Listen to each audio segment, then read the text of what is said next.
Namaskaram.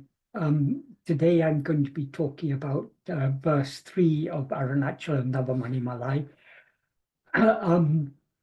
As I explained in the previous two sessions, this song Navamaṇimālai, it consists of 9 verses which Bhagavan composed at different times under different circumstances and that were later collected together. The first 3 verses are all describing the greatness of Aruṇācala. So this is the third verse, but here Bhagavan is describing the greatness of the grace of Aruṇācala.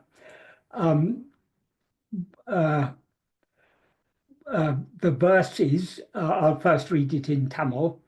Aruṇācala karuṇā karapparama aruṇāra vinda padamē poruṇāḍu suṭṛamoḍu varuṇādi paṭṛiyuḻa maruṇāḍa laṭṟu nitamun teruṇā ḍuḷattiṉiṉa ṛaruṇādi niţkumava riruṇāśa muṭṟu bhuvimēļ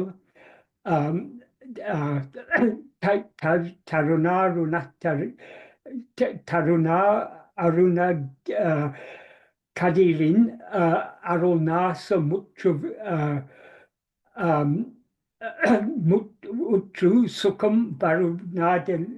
varuṇāla yatti liṛivār. I'll first read the simple meaning of this, and then I'll explain it in more detail. The basic meaning is, by a heart that always seeks clarity, being bereft of desiring a mental delusion concerning wealth, country, relatives, caste, and so on, those who are steadfast in seeking sublime grace, the red lotus feet of the Supreme Lord, the abundant giver of grace, who dwells in Aruṇācalam, always experiencing grace, the rays of the newly risen sun, achieving destruction of ignorance on earth, will subside in the ocean of bliss. To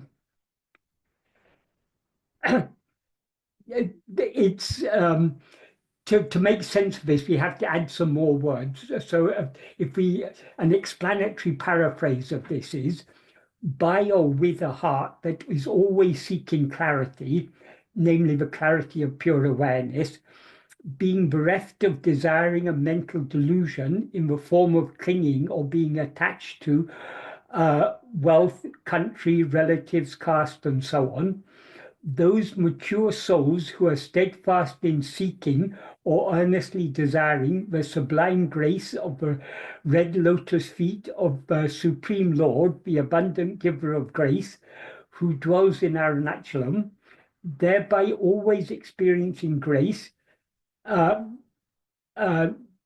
which shines brightly, dispelling all darkness like the rays of newly risen sun, and thus achieving destruction of darkness while living on earth, will darkness here means the darkness of self-ignorance, will subside and drown in the ocean of bliss. I'll now go through the verse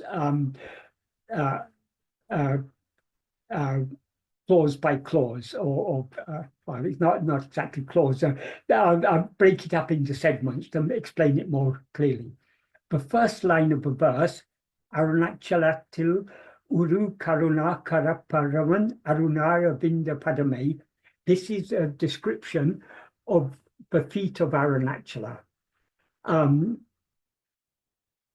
He describes the feet of Aruṇācala as aruṇā aravinda padamē, that is the red lotus feet of the Supreme Lord, Paraman, the abundant giver of grace, karuṇākara, aruṇācala,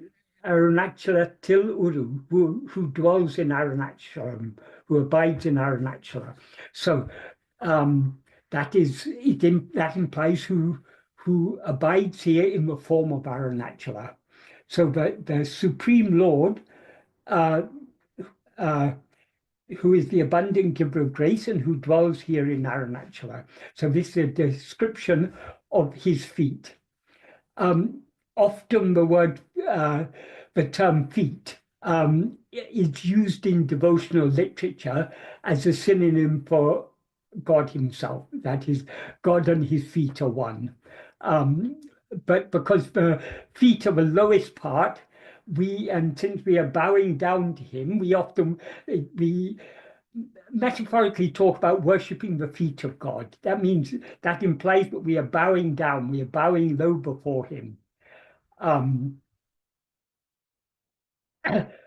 Then in the next line, he goes on to say, poruṇāḍu suṭṛamoḍu varuṇādi paṭṛiyuḻa ṇaruṇāḍu. That means being bereft of desiring and mental delusion concerning wealth, country, relatives, caste, and so on.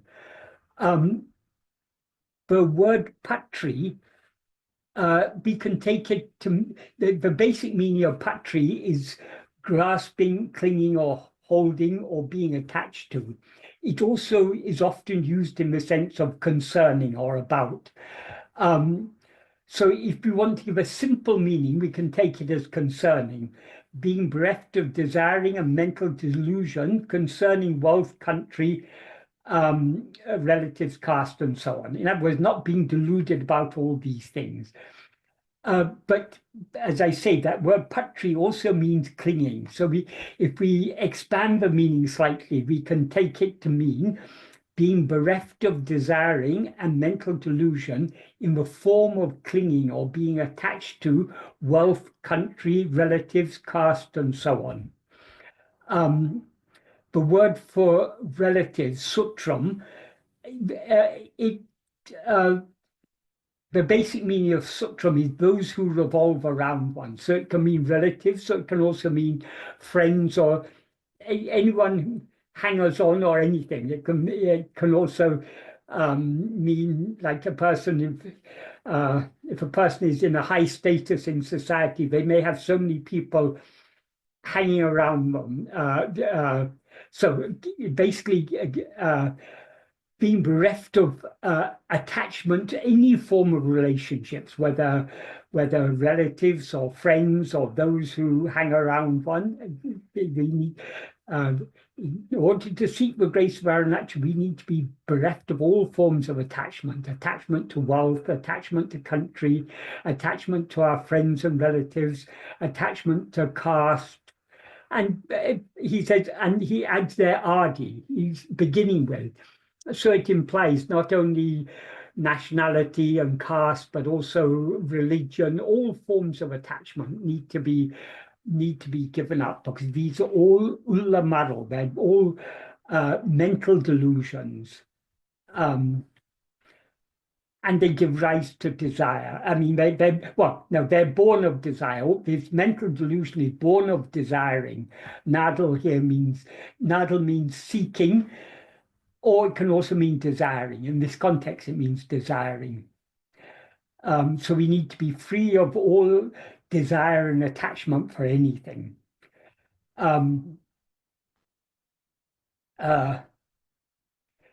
Suṭṛam also, because suṭṛam means those who are around one, so it means relatives, it means friends. It also implies indirectly status in society. That is, we derive our status from the relatives. If we're born in a depending on the type of family we're born in, we are born with a certain status in society. Our status may change, but we derive the status from those who surround us, whether it be our relatives or our friends or our work colleagues or people. So it implies social status, wealth, country, caste, religion, all forms of attachment he's talking about. We need to be bereft of all of these. If we are truly seeking the grace of God, we shouldn't have any desire or attachment for any of these things. And then the next phrase is nitamun teruṇādu ḍuḷattiṉiṉa. Ḍuḻattiṉiṉa can be taken either as locative or ablative case. Locative case means in the ulam can mean heart or it can mean mind. In this case, we can take either heart or mind in this case. So it can mean in the mind, or if we take it as ablative, from the mind.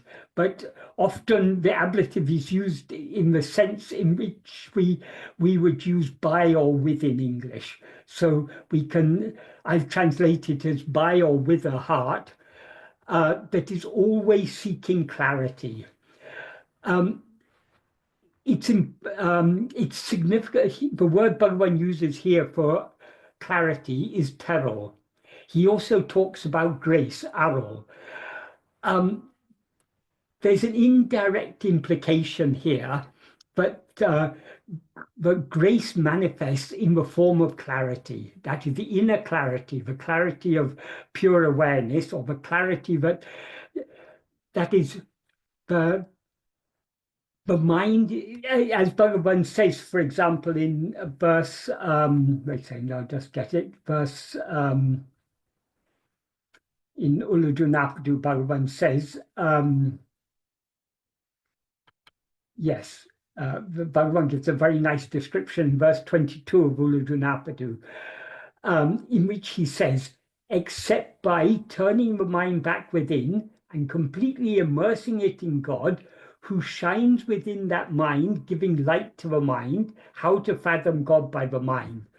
What I wanted to highlight here, God is what shines in the mind, giving light to the mind. In other words, God is the light of pure awareness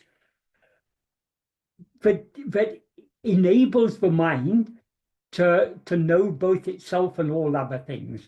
The light of pure awareness knows nothing other than itself. But when it's reflected in the mind is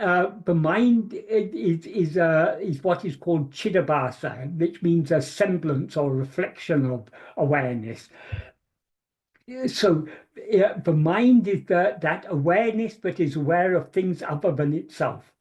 So as mind or ego, we're aware both of ourselves as I am, and we're aware of an identity for ourselves as I am such and such a person. I am this body, and we're also aware of so many other things. But the origin of that awareness by which we know all these things is the light of pure awareness. So that light of pure awareness is what he refers to in this verse as clarity. So on this spiritual path, we're seeking clarity. We always know ourselves. The problem is, though we know that we are, we don't know what we are. So in this path, we are seeking to know what we are. And that is, though we know ourselves, we know ourselves as something other than what we actually are. So because we know ourselves as I am this person, I am Michael or whoever, I am this body, that is not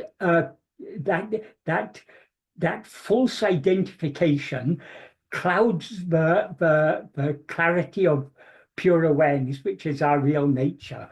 So on the spiritual path, we're seeking that clarity, the clarity of awareness, the clarity by which we can be aware of ourselves as we actually are. And that clarity, by implication, is born of grace. That it is not directly stated here, but the fact he's talking about seeking clarity and seeking grace in the same verse, it implies that grace manifests in our heart in the form of clarity. So the very fact that we are drawn to this spiritual path, the very fact that we are attracted to Bhagavan, we're attracted to his teachings, we're attracted to Aruṇācala, this attraction is born of clarity. Whatever clarity we have in our mind is grace shining in our mind. So it's the fruit of grace that is the clarity that we are seeking is grace, And it is only by grace that we even have this inclination to seek this clarity.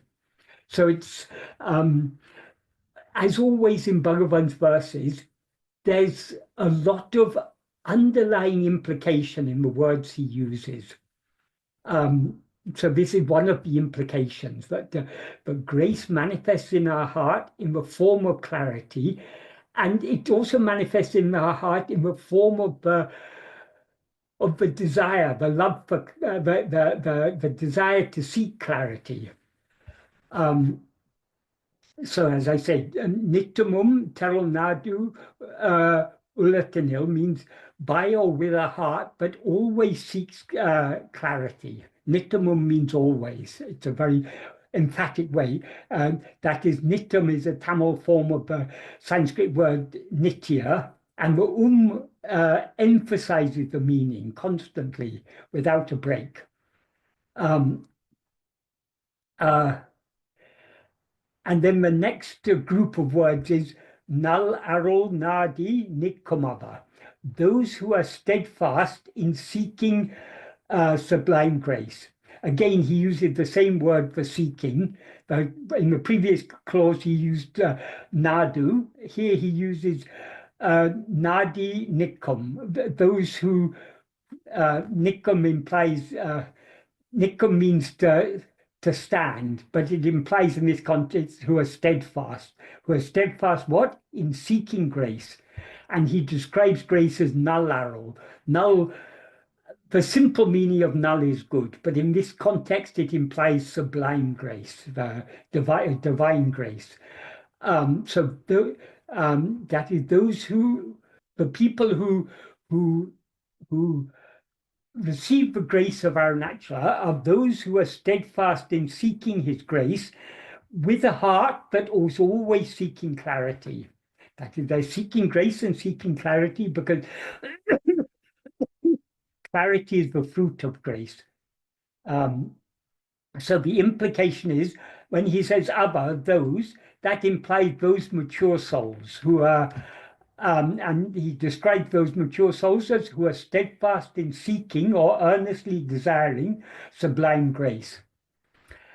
Then the next group of words is riruṇāśa bhuvimēļ. Irul means darkness. It's used here as a metaphor for ignorance, for darkness of self-ignorance. And in fact, the primary meaning of irul is darkness, but if you see in the Tamil lexicon, among the meanings of irul, one of the meanings is ignorance, because ignorance is a form of darkness. So the basic meaning of irul is darkness. An extended meaning is ignorance. So here, darkness implies the darkness of self-ignorance. Self-ignorance means, as I said earlier, we are never completely ignorant of what we actually are. We always know that we are. We know ourselves. What we don't, we know that we are, but we don't know what we are.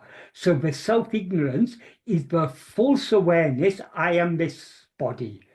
Because when we're aware I am this body, we don't cease to be aware I am, but instead of being aware of ourselves as we actually are, we're aware of ourselves as something other than what we actually are. That is self-ignorance. That is the darkness that Bhagavan is referring to here. Riruṇāśa. Nāsa means destruction or annihilation. Uṭṭru means achieving. Bhuvimēļ means on earth. That implies while living on earth. That is, during the very lifetime of this body, if we're always seeking his divine grace, if we're always seeking clarity within our own heart, then during the lifetime of this body, we will achieve the destruction of ignorance.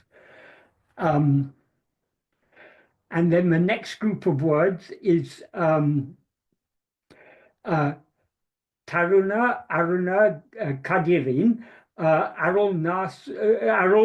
ṉālam uṭṭru. Teruṇā, aruṇā, ruṇakkadiri is all joined together as a compound. Teruṇā, aruṇā, kadirin aro. That means always seeking. That means grace, the rays of the newly risen sun. When he says grace, the rays of the newly risen sun, this is a description of grace. What it implies is that grace, like the rays of the newly risen sun dispel darkness, grace dispels the darkness of ignorance. That is the implication. ṇārum again means always. Uṭṭru means reaching or achieving or experiencing. So this group of words means always experiencing grace, the rays of the newly risen sun, which implies thereby always experiencing grace, which shines brightly, dispelling all darkness like the rays of a newly risen sun. Shining brightly, dispelling all darkness is not, those words are not in the verse, but they're what is implied by this, this analogy of the rays of the newly risen sun. So he's comparing grace to the rays of the newly risen sun, because just like the rays of the newly risen sun dispel darkness, grace dispels the darkness of self-ignorance. And then the final group of words is sukha varuṇālayattil liṛivār. Sukha varuṇālayattil is a compound word. It consists of two words. That is sukham. Sukham means happiness, satisfaction, or bliss. Varuṇālayattil means in the ocean. The word varuṇālayam is it's a Tamil form of the Sanskrit Varunālaya, which is a compound of Varuna, who is the god of the oceans and rain, and Alaya, the abode. So because the ocean is the abode of Varuna, it's referred to as Varuṇālaya. But here Bhagavan is talking about he's not talking about he's using the word ocean here as a metaphor. That is the ocean of bliss. Just like the ocean is vast and swallows anything that falls into it, this ocean of bliss will swallow all who come too close to it. So liṛivār means they will subside. Subside here means subside means the word actually means descend, fall down, drop down, subside, or enter. So the implication is that such people will drown in the ocean of bliss. So going back to connecting all these together, we have to rearrange the order to make it into a coherent sense. So the implication of this verse is with a heart that always seeks clarity, namely the clarity of pure awareness, being bereft of desiring a mental delusion in the form of clinging or being attached to wealth, country, relatives, caste, and so on, those mature souls who are steadfast in seeking or earnestly desiring the sublime grace of the red lotus feet of the Supreme Lord, the abundant giver of grace, who dwells in Aruṇācalam.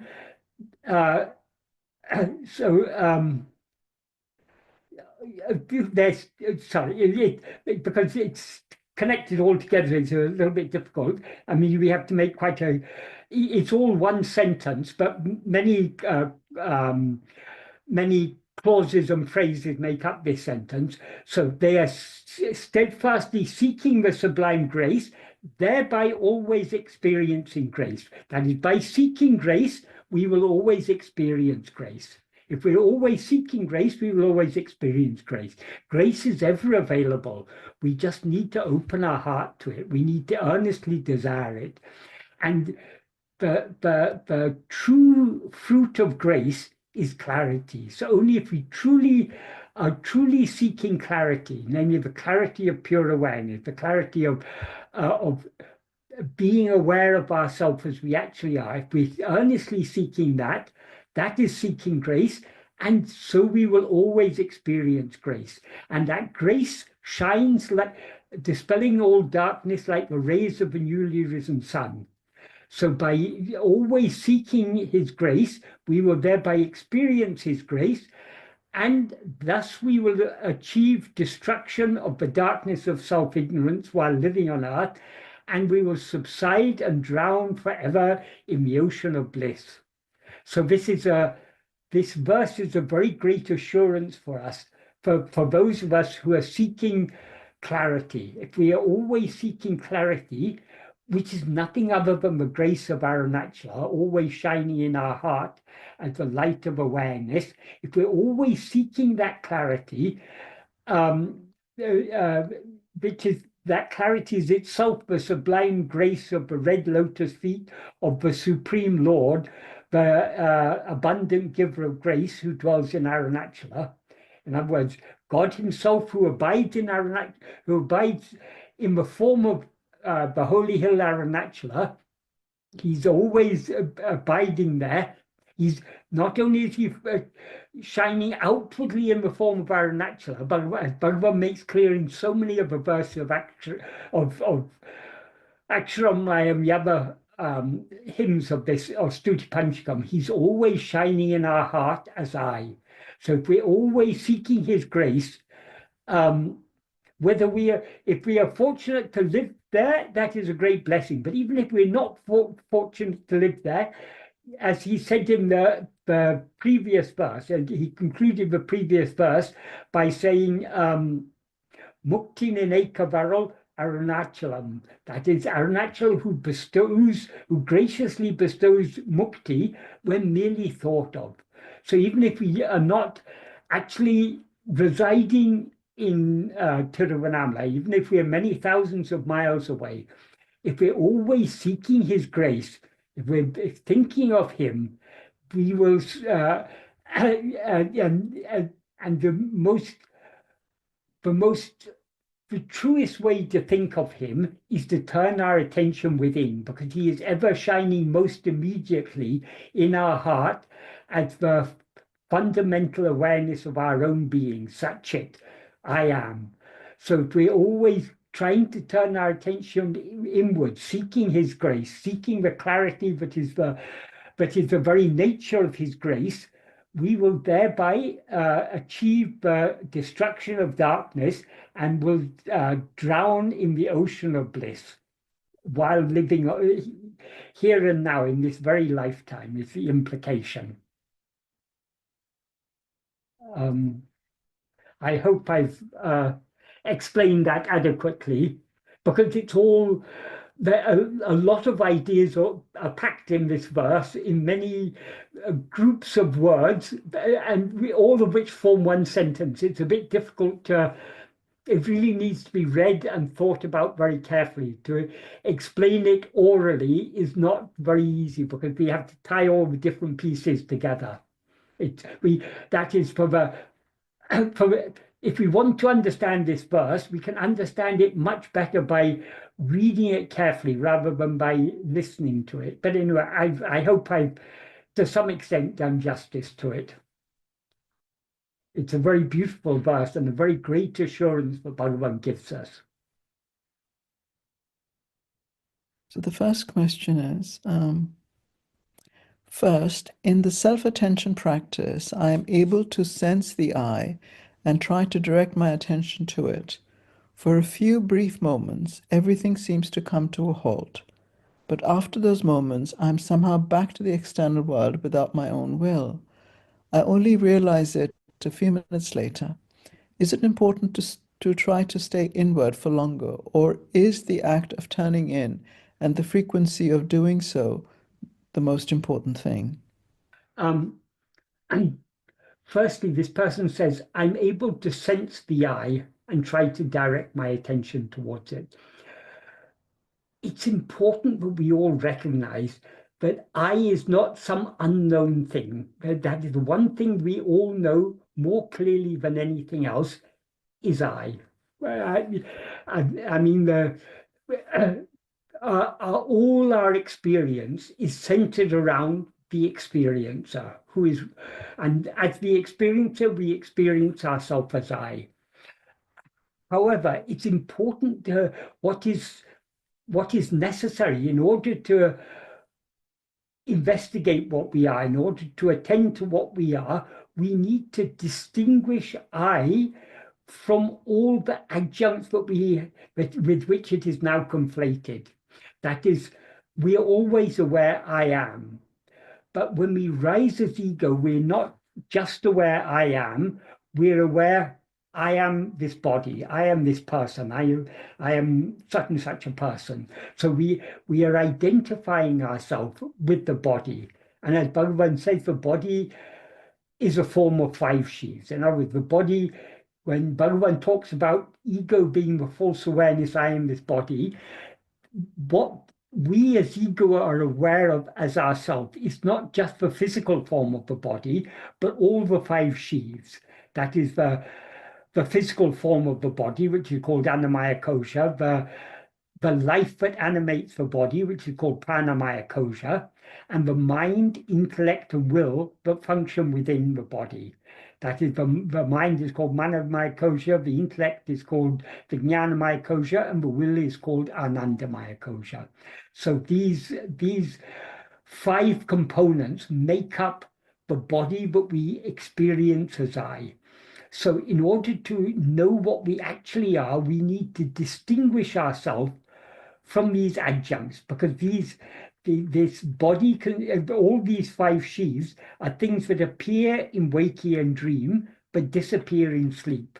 But we endure in all 3 states. So we need to recognize that we are something, we are not any of these adjuncts, which are all objects. We are the awareness, that we are that which is aware of all these.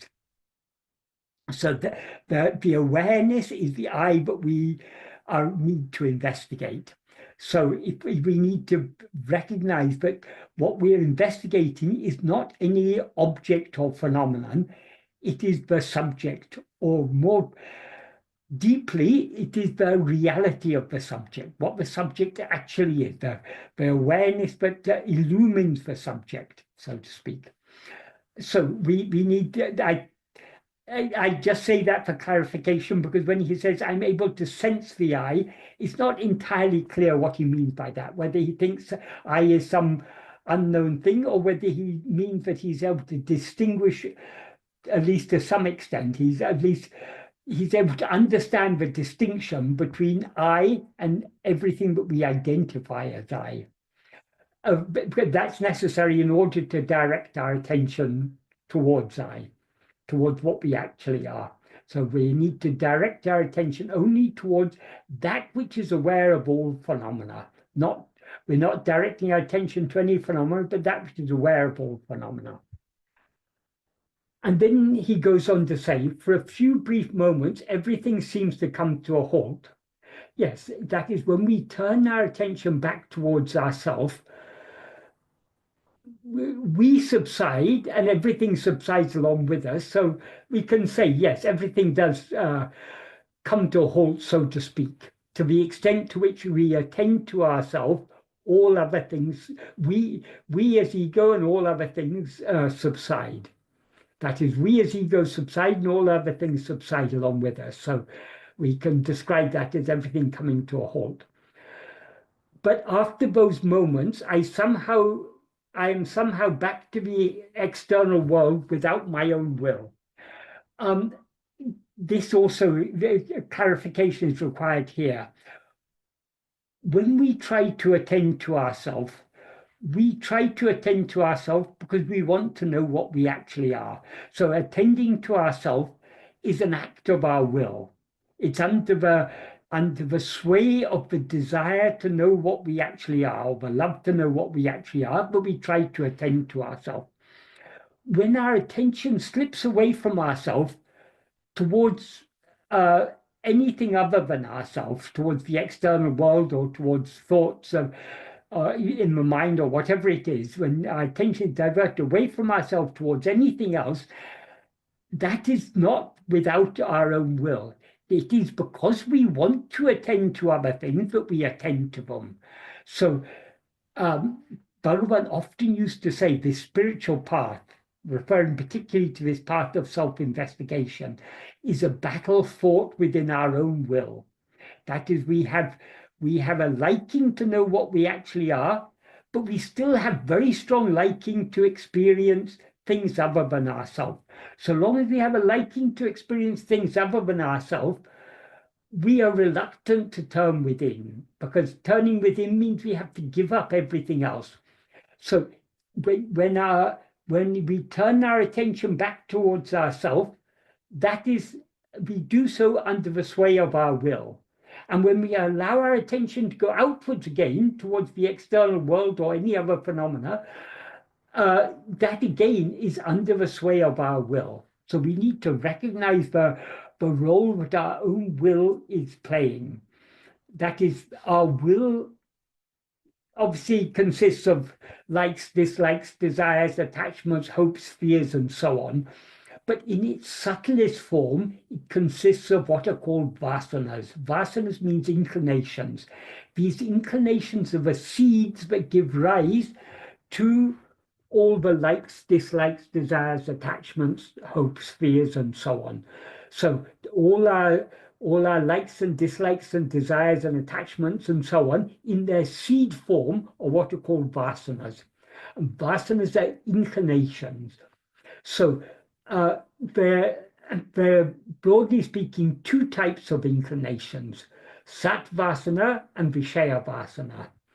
Sat vasana means the inclination, the being inclination. In other words, the inclination to attend to our being and thereby to be as we actually are. There's only one sat vasana, but there are innumerable vishaya vasanas. Vishaya means object or phenomenon. So since there are innumerable objects or phenomena, vishaya vasanas there are countless vishaya vasanas.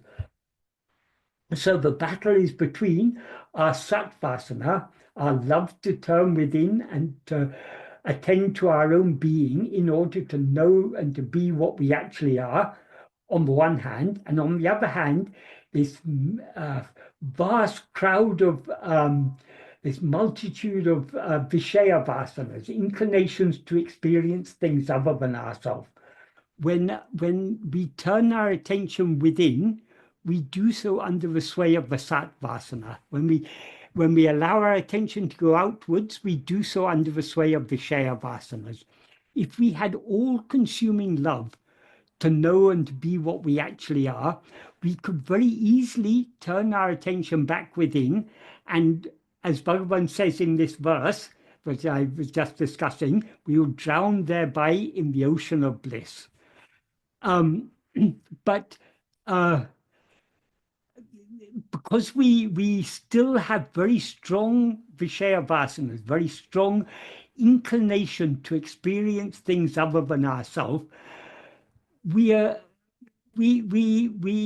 don't have sufficient love to turn within and hold on to self-attentiveness firmly. We may turn within for a few moments, but again our attention slips outwards, and it slips outwards under the sway of our own will, under the sway of our own vishaya vasanas.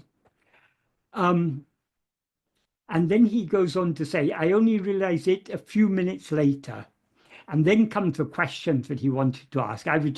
Till now, I've just clarified some of the ideas he expresses. But his question is it important to try to stay inward for longer? Yes, as far as possible, we should try to hold on to self-attentiveness as long as possible. And then he goes on to say, or is the act of turning in and the frequency of doing so the most important thing? We can't really say what is the most important thing. That is, the self-investigation means self-attentive, being self-attentive, attending to ourself. Bhagavan defines self-investigation in the 16th paragraph of ṇaruṇāra by saying that Atma Vichara is Sada kalamam manate anma vilve tirubadu. That means always keeping the mind on oneself. So keeping the mind on ourselves means keeping our attention on ourselves.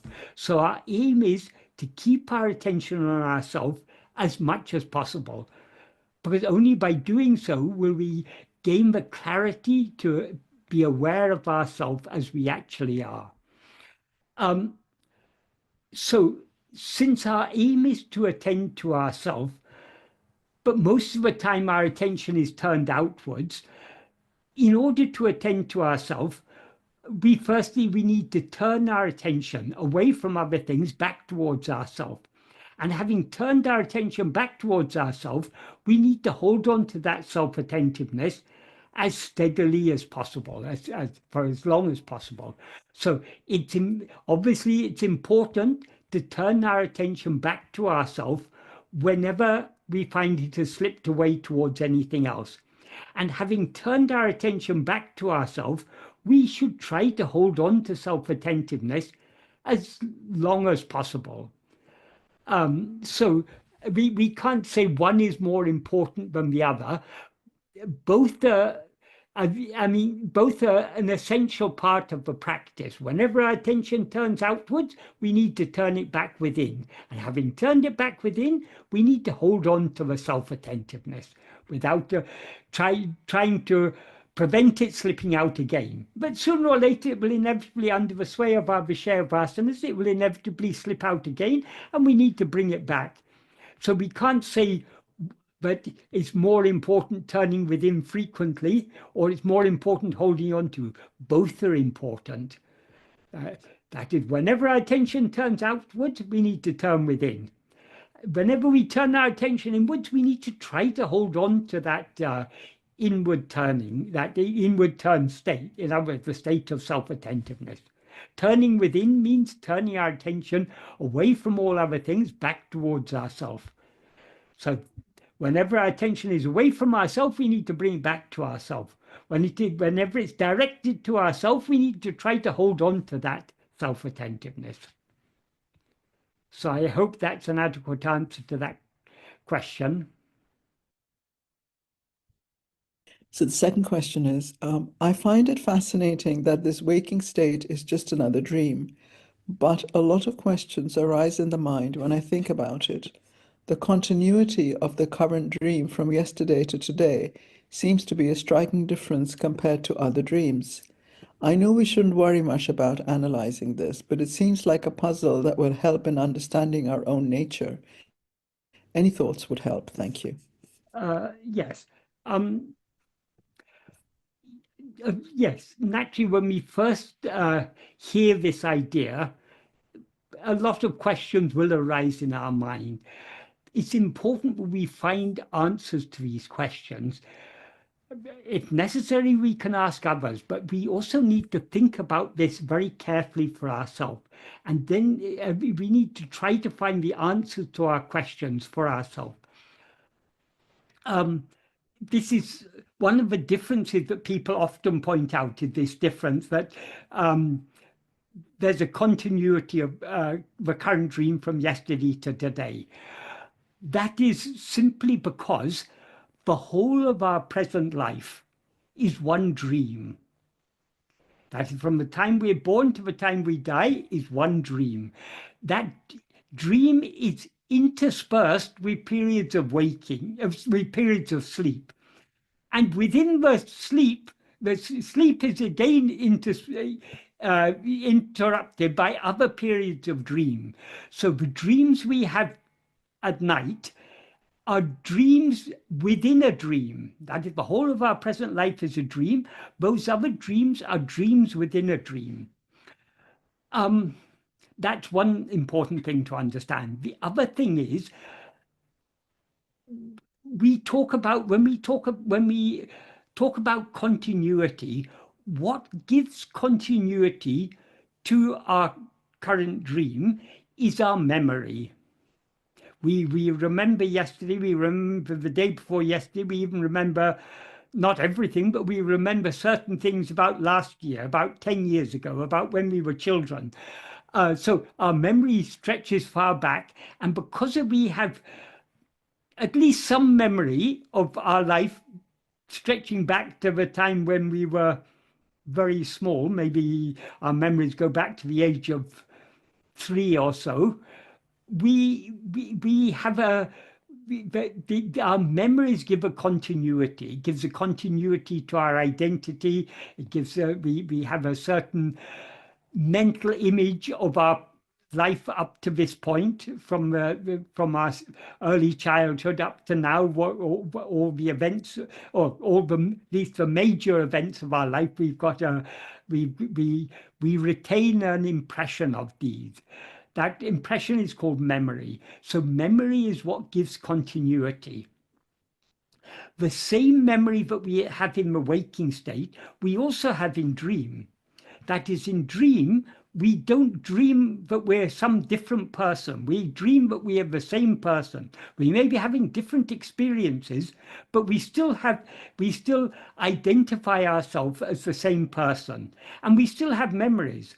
While dreaming, we may remember what we did yesterday. We may remember major events of our life. We may remember who our parents were, who our siblings were, our friends, our husband or wife, our children. All of these things, we remember these things in a dream. So long as we are dreaming, our dream seems to be a continuity of this waking state. So to say that there's continuity in the waking state but not in dream is not actually correct. In dream, we also experience continuity. That is, there may be a lack of continuity between one dream and another dream, but there is a continuity of memory from waking state to dream. So, and we can see this in, I mean, when people talk about dreams and try to find differences between waking and dream, another thing people often say, dreams are so confused, things aren't stable. We're one moment we're in one place, next moment we're in another place. We may be talking to a person, and then suddenly that person is some other person. Yes, that is so. In certain dreams, it is like that, because the stability of our experience depends upon the strength of our identification. In the waking state, we are generally strongly identified with this person we take ourselves to be. So our present state seems to be a stable state. Some dreams are also like that. There is stability in certain dreams. Certain dreams seem to be somewhat unstable. That is, one moment we're in one place and suddenly we find we're in another place, or we're talking to one person and that person suddenly becomes someone else. This sort of thing happens because those sort of dreams, we are not so strongly identified with that. Our identity with the person we take ourselves to be is not so strong at that time. So the dream is unstable. But it's not only in dreams that we experience such instability. Even in the waking state, sometimes when we're very tired, if we, for some reason, if we have to stay awake for a long time, supposing we may be out walking somewhere and we have to return home, but we're very, very tired, walking, at least it's relatively safe. Sometimes people have this trouble while driving, for example. They find they're overpowered by sleep. When we're being overpowered by sleep, and we're trying to hold on to waking, we have a similar experience where everything is unstable. So it's not only in dreams that we experience states of instability. So the stability of any state, any dream we experience depends on the strength of identification, of our identification with the body in that state.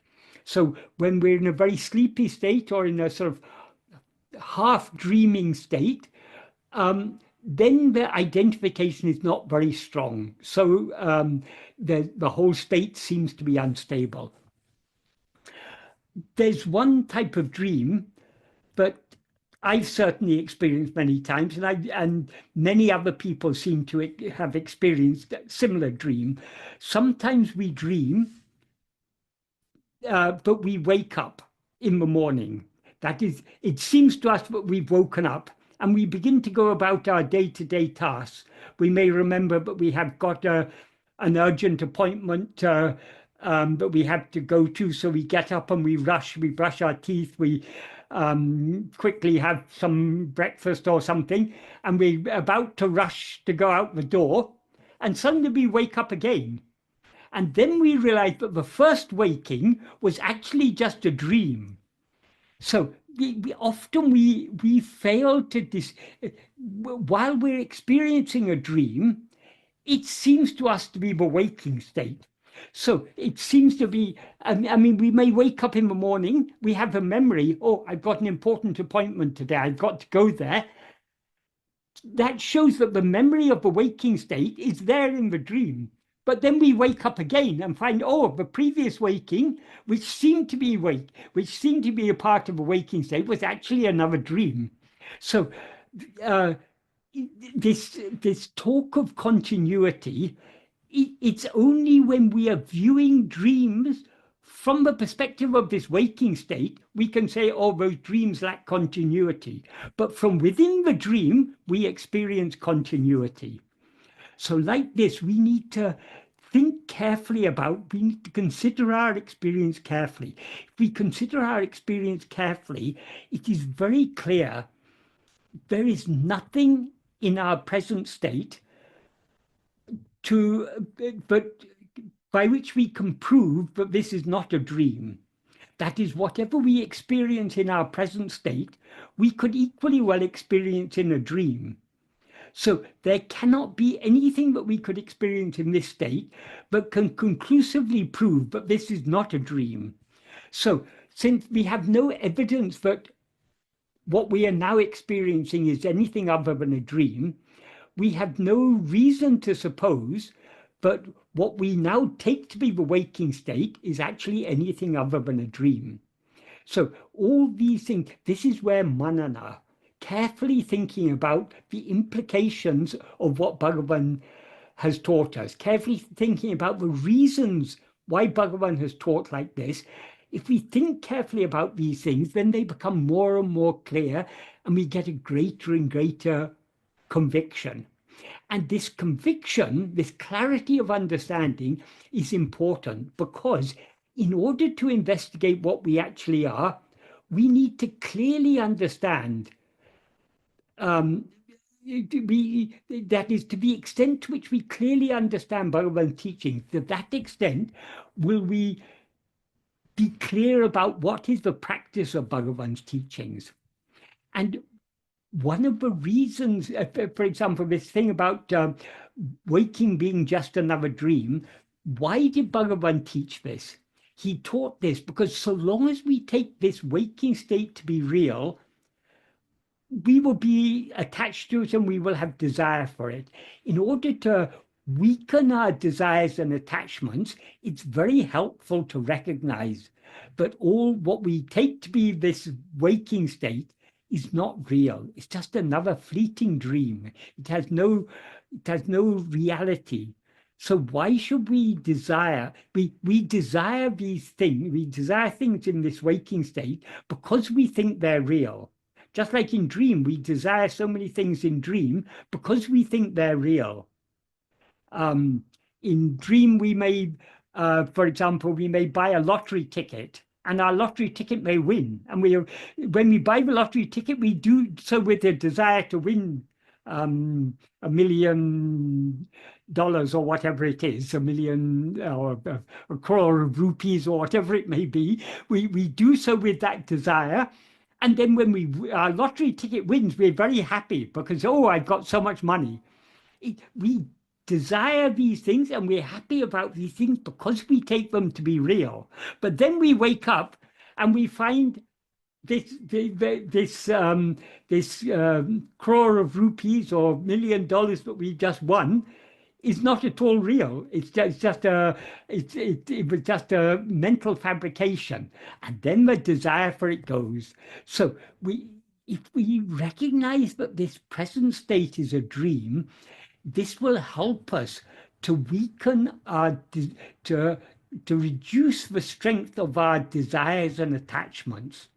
So these teachings that Bhagavan gave us, whatever teachings Bhagavan gave us, they are all intended to help us to turn within more and more and more. So understanding these things clearly and being firmly convinced of the truth of what Bhagavan has taught us will help us a lot in the practice of self-investigation and self-surrender. I don't know if this person who sent these questions, I don't know if they are here, but if you are here, the answers I've given to these two sets of questions, are they adequate answers? Yeah, Michael, this is Chandrasekhar. Yeah, I have Yes. these questions. If both the answers were really convincing. Thank you so much. Really appreciate it. Okay, good. Michael, I just had one query. I mean, instead of saying, I think this has come up before in various places, instead of saying that, that life is but a dream, as Shakespeare would say, and surely it is, but wouldn't it be just better not to be to simply say that it's dreamlike? I think that has also been said, because, a kind of identity between dreaming and waking, sort of leads to all these. Because I think what you seem to be suggesting is that there are certain essential or fundamental factors which are common between a dream state and the waking state, in virtue of which the waking state can be said to be a dream, so that we don't get too attached to it, too invested in it, and identified with it. And the primary thing is the identification with the body or with the mind, whichever one wishes to call it, with the koshas in both cases. And there being a world of experience because of this sort of identification, and the strength of which depends on the strength of the identification itself. But yes, I mean, it always seemed to me that dreamlike might be, because Bhagavan says it's not just dreamlike, it is a dream. It's Michael also referred to the stability. I think that's the difference between the stability of the waking state dream and the dream state. So I think the distinction between those two is very important. But what I was trying to point out is there are differences in stability even within this waking state, as we can see from times when if for some reason we need to keep awake, but we're being overpowered by sleep, we will find that this waking state will be sort of slipping into a dream-like state and then coming out again. So this waking state becomes very unstable. And the dreams we have at night, some dreams are unstable, but not all dreams. Some dreams are, when we wake up from a dream, it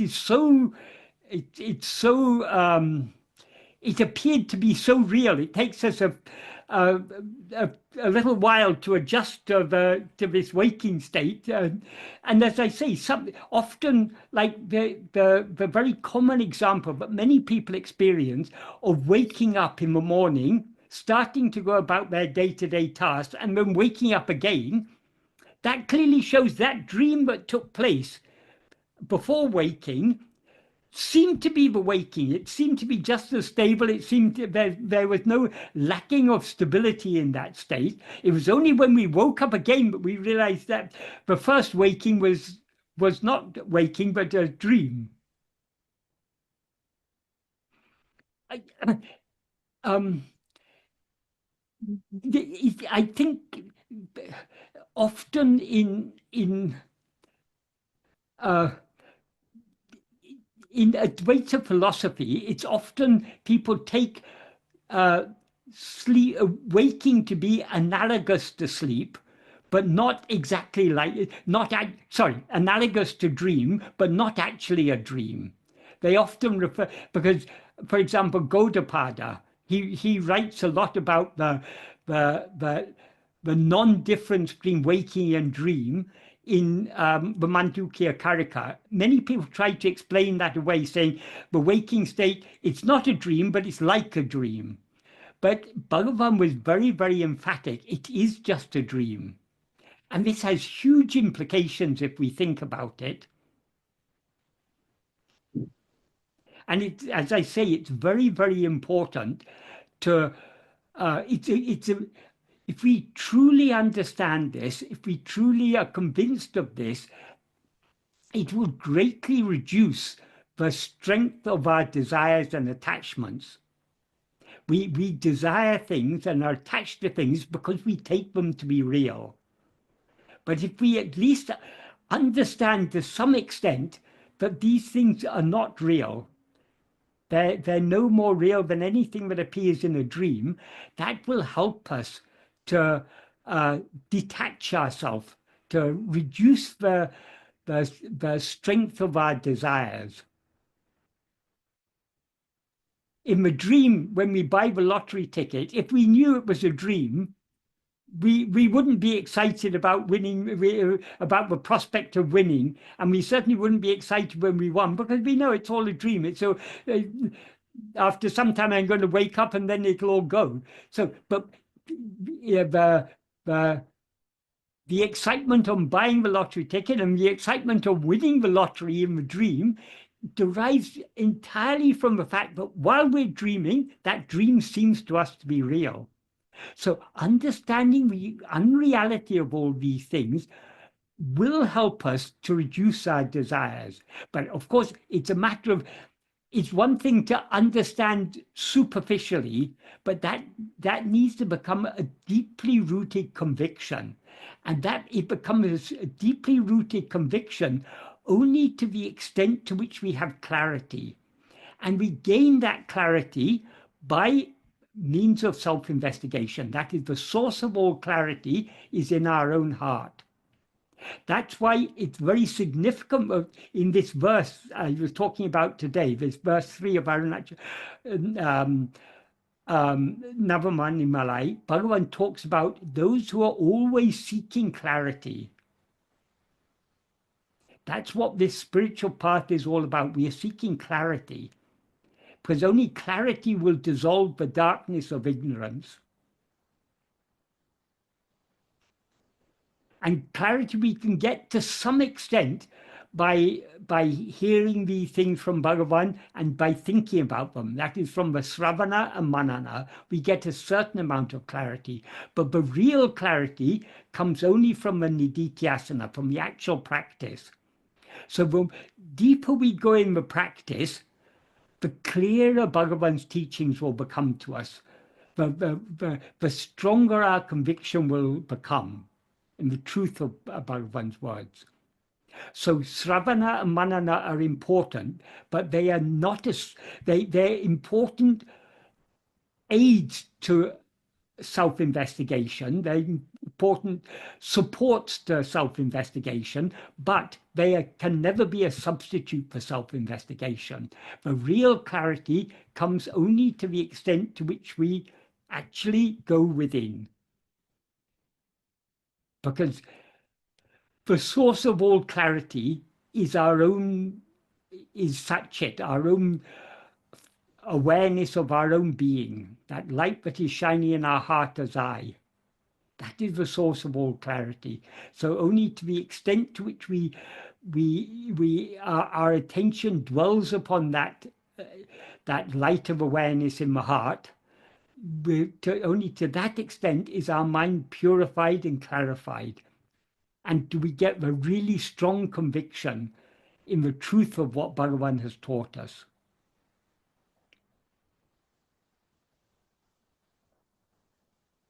Michael, can I ask one quick follow-up? I know I've taken too much. I think when I first heard about this from you, it was very helpful for all the reasons that you just laid out, to look at the waking as another dream. But as I started thinking more and more about it, it felt like, well, this is just another dream. So what's the big deal? And then, maybe the sense of urgency to, to practice this more aggressively kind of faded out a little bit, because I said, okay, there's going to be another dream where this will happen. So, and then the more I thought about it, that's actually a bad thing, because it creates a sense of complacency, and then you get a little bit pramada, right? So I felt like then going back and then analyzing and saying, oh, maybe there's something really unique about this waking dream. The fact that I don't actually get this kinds of like thoughts in my other dreams says that this is something unique. So maybe we should take advantage of this and then put more emphasis towards being very, not being pramada about practicing.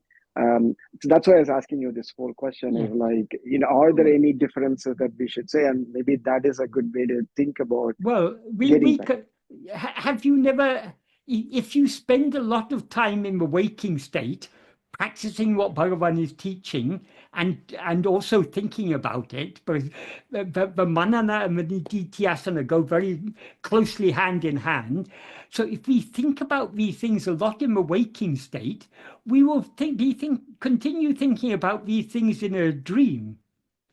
So, I mean, I often have dreams where I'm discussing these things with people, where I'm trying to explain Bhagavan's teachings to people. So these thoughts can continue. If these thoughts dominate our mind in the waking state, they will continue to dominate our mind in dream. And likewise, if we're trying to practice in the waking state, we will often in dream remember, oh, I must turn my attention back to myself. And sometimes when we do that, the dream will at once wake up. Not always, but sometimes. And another thing is what you say, but if this is all a dream, then why should I bother to try and wake up, is more or less what you're saying, because it's not real. One of the important things of manana is drawing the correct inferences. If this is all a dream, that should, if we are wise, that should encourage us to wake up all the more, because why to continue in this state of unreality? And even though this is all a dream, we still experience the pleasures and pains in this state. We all undergo joys and sorrows in life. So though these things are reduced in intensity to the extent to which we understand that they're not real, still it shouldn't reduce the urgency of our sense of urgency to wake up.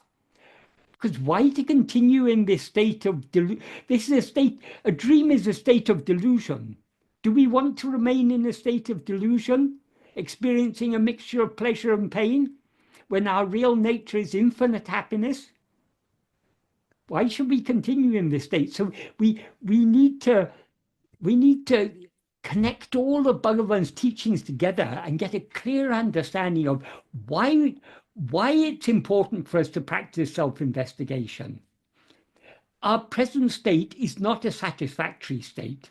I don't think anyone can honestly say, I'm entirely satisfied with my present state. Of course we're not satisfied. And even if we're satisfied, even if we delude ourselves into thinking that we're satisfied, if some sudden change takes place, if we're suddenly diagnosed with terminal cancer or something, that would be a rude wake-up call. Or if someone very dear to us is suddenly passes away or becomes critically ill or something. So we shouldn't, when Bhagavan says this is waking state is just a dream, he's not trivializing the predicament that we are in. Taking a body to be I is a wretched state, because what we actually are is infinite Satchidananda, infinite love. Why should we settle for anything less than that?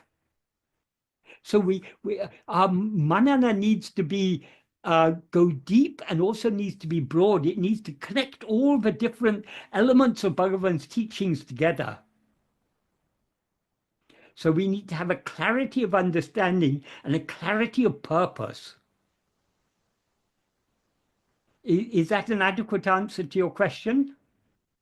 Oh yeah, beautifully said. Thank you so much. Yeah. Sorry to visit this. There is one thing, Yes. because there's a lot of explanation and a fair bit of cerebral thinking involved in this, and I just wanted to try and simplify. The main reason why the waking or the dream state are not real is because they are impermanent, and that leads to suffering, because we cling to these things. We take ourselves to be this body and mind, and we cling to things in the world, and we suffer. Yeah. The happiness isn't lasting. Illness can happen. All sorts of things can happen. So when we say that something is a dream, I think one of the things is that what is a dream, really? I mean, because this is just a word which can mean many different things to many people, and then one can go on analyzing it and saying, is waking a dream? But isn't the bottom, I mean, the reason why all the Indian sages say, look, this is a dream, or whatever they have to say, that this is not real, waking is not real, the dream state is not real, is because these are not permanent, these are not sort of infinite or limitless or sort of always there. They are changing. They are bound by space and time and suffering. And that is a good enough reason why, even if we say, okay, this is a dream that I'm in right now, waking dream, and so on, the reason why I don't want to go on in this, and I want to, and I'm reading Advaita or listening to the teachings, is to be happier, to be in a state which isn't ever changing and prone to suffering. Yes. We all want a state. Well, we all want satisfaction. We also want certainty. We may be in our present life. May be quite pleasant in certain respects, but none of this is certain. We may be enjoying good health now, but suddenly we can have an accident and be paralyzed or something. We can, so all the things that all the security that we seek in life is actually very, very unreliable. People tend to seek wealth because wealth represents security. If you've got plenty of money, then you're assured of having sufficient food, having sufficient clothing, shelter, and everything. And the more money you've got, the more assurance you think you have. But actually, the more money people have, the more they desire, and the more they desire, because we know these things are not, then there's no surety. Money doesn't really give, we think money gives security. We think it gives us, but it doesn't really. These are all fleeting things. So to reflect on the transient nature of these things, and as you say, what is transient is not real. But the problem is that we generally, we all know our life is transient, but we nevertheless take it to be real. So, but it's very important to understand that whatever is transitory is not real. But people generally don't, if we all understood, if we all were really convinced that whatever is temporary is not real, we would know everything in our life. The only thing that is permanent in our experience is our own being awareness. I am. Everything else changes. The three states, waking, dream, and sleep, they change. The only continuity through all the three states is this awareness, I am. So our own being is the only unchanging thing. So that is the only real thing. So connecting all these things together, getting a stronger and stronger conviction. As I say, manana is very important, but manana requires clarity. Manana, to some extent, gives clarity, but only to a very limited extent. To go to deeper manana requires deeper clarity, and the deeper clarity can come only from the practice of self-investigation. Then the more we go deep in the practice of self-investigation, the clearer Bhagavan's teachings become. Not only does the meaning become clearer, the implications of what Bhagavan has taught has become clearer.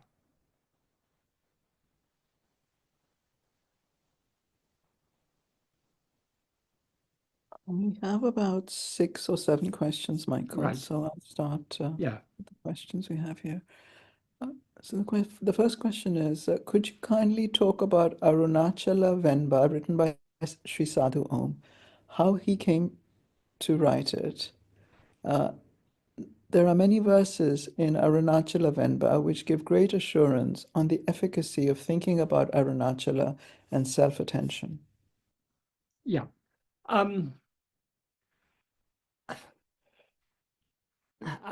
just trying to remember whether I don't know if I know any particular circumstances in which Sadhu Om composed Aruṇācala Venba. I don't remember him saying anything, but it is Aruṇācala Venba. It's a work of 100 verses. And as you say, it gives a lot of assurance about the power of the thought of Aruṇācala and the inner significance of the power of the inner significance of the thought of Aruṇācala. That is the thought of Aruṇācala in its truest form is self-attentiveness, because though Aruṇācala appears outwardly in the form of a hill, so long as our mind is going outwards, Aruṇācala is eternally shining in our heart as I. So the thought of Aruṇācala in the deepest sense is nothing but self-attentiveness. In other words, being self-attentive is truly thinking of Aruṇācala. Because so long as we think of Aruṇācala, the name and form of Aruṇācala, there's a duality there. There's we and there's Aruṇācala. There are two. But the whole purpose of Aruṇācala is to dissolve that separation, that subject-object separation.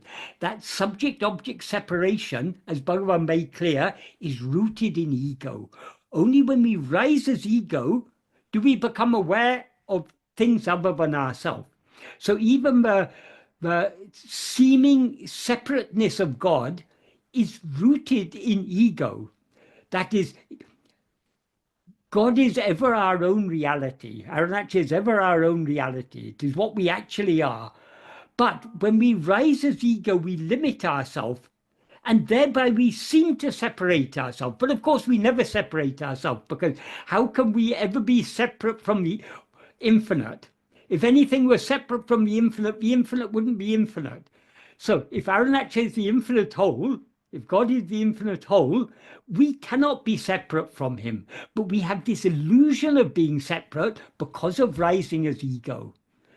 So the whole purpose of Aruṇācala is annihilation of ego.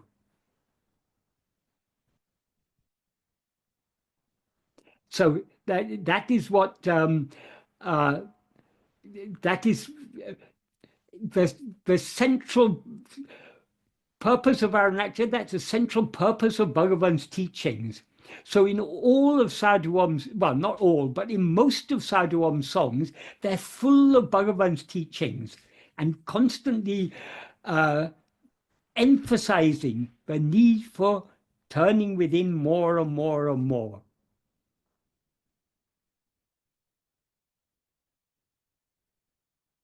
That doesn't mean that we shouldn't think of the external form of Aruṇācala, but the power of thinking of the external form of Aruṇācala is that it will turn our mind within, as Bhagavan explains beautifully in verse 10 of Aruṇācala Patikam, which I think I've discussed on many occasions. He says, what he says there is, I've seen a wonder, this magnetic hill that forcibly attracts the soul. When thought of even once, it subdues the mischievous activity, the mental activity of the soul who thinks of it even once. It draws them within to face itself. It makes them tanadu abhimukham, that is facing towards itself. That means implies inwardly facing, thereby making it achalam tambo, motionless like itself, and then it feeds upon that pure soul. So the implication of that verse is, but if we think of the outward form of aruṇācala, aruṇācala will then work within our mind, subduing the outward going activity of the mind, turning us within, and thereby swallowing, making us motionless and thereby swallowing us.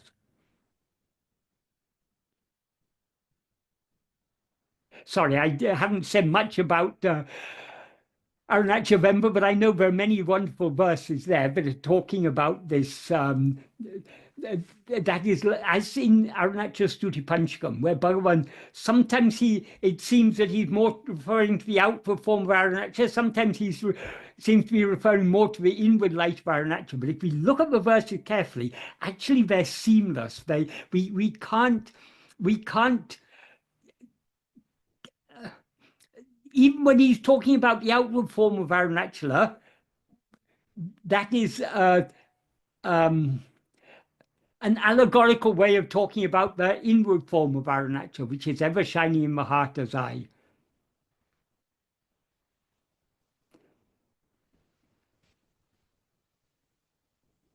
Sorry if that wasn't a very adequate answer to that question, but I hope that's the best I can do. I remember the meaning of one verse because Sadhuam translated it into an English verse. A naked lie then it would be if any man were to say that he realized the self diving within through proper enquiry set in, not for knowing but for death, the good for nothing ego's worth, 'tis aruṇācala alone, the self by which the self is known. Go on to the next question, Yes. Michael. The next one is, Michael, in one of your recent videos, while speaking on the topic of Mitta Sattvic Ahar Niyam, you said the following: in the state of beingness, that is calmness, when mind is under the influence of sattva, the mind is clear and calm, and the mind is also subtle. My question is, what is a subtle mind? How do we understand a gross mind and a subtle mind? Thank you. But to the extent to which our attention goes outwards, the mind is gross. To the extent to which our attention goes inwards, the mind is subtle. That is the more we turn within, the more subtle and more clear the mind becomes. Subtlety and clarity go hand in hand.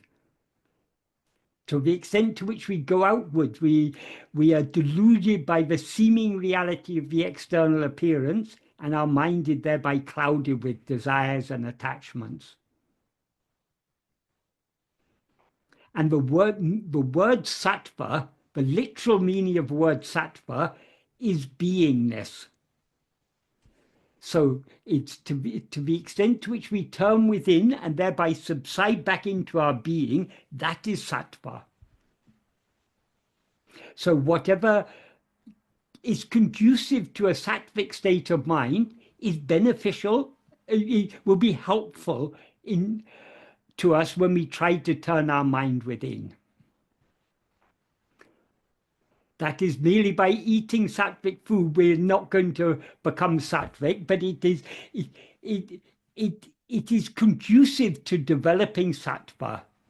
And the most effective way to develop sattva is by turning the attention within. So that if means... we eat the wrong sort of food, if we eat tamasic food or rajasic food,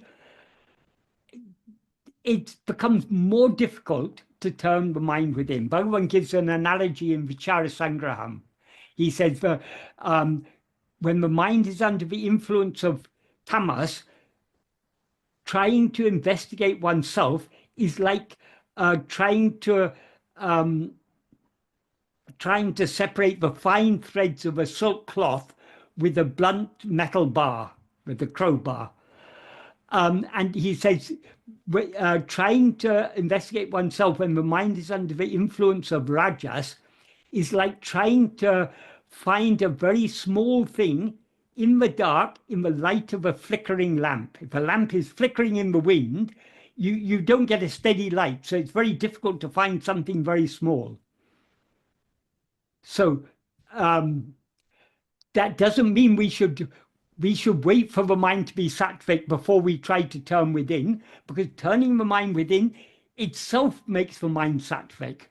But as far as possible, we want to avoid things that will have a tendency to increase the tamas or rajas in our mind. And food is one of the things that can have that effect. Not only the quality of the food, but also the quantity. Even if you eat the most sattvic food, if you eat in excessive quantities, you'll become dull. So that's why when Bhagavan says mitta, he means mitta it means moderate in quantity and quality. But it should be sattvic. Sattvic is what is most important. Yes, Sanjay, you were about to say something? Yes, sir. So it means that the more of vasanas, we are under the sway of vasanas, the more we are turning out, the mind is gross, more we are turning in. When the effect of vasanas are out of our control, beyond us, then we are stuck, something like that. That is the vasanas are just inclinations. We always have the freedom to be swayed or not swayed by any particular vasana. But the more we allow ourselves to be swayed by Vishaya vasanas, the grosser our mind will become. The more we allow ourselves to be swayed by Sat vasana, the subtler our mind will become. Subtler and clearer. Subtler means, sir, we are shedding our weight, the excessive of vasanas around us. We are trying to reduce it. Yes, yes. That is the Vishaya vasanas are gross. The Sat vasana is subtle. Yeah, that's what I'm saying, sir. So the implication is that when you are under the Sat vasanas, your gross inclinations, which take you outside, is less. Yes, so it becomes subtle in that sense. Yes. So by persistent practice of self-investigation, we gradually reduce the strength of the Sat vasana, the Vishaya vasanas, and increase the strength of Sat vasana. Thereby the mind becomes subtle and clear and sharp. Got it. That's what Bhagavan implies when he talks in verse 23 of Ulladu, he talks about investigating the place where I rises by a nunmati. Nunmati means a subtle mind or subtle power.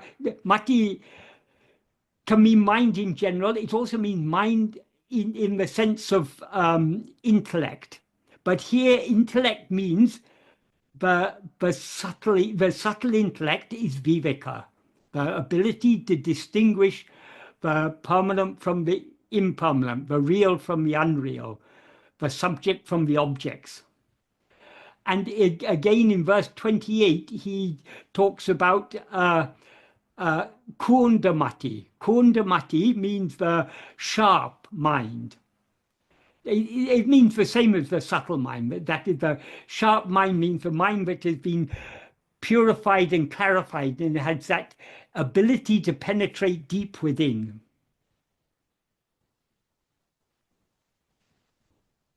Thank you, sir. Thank you. Right.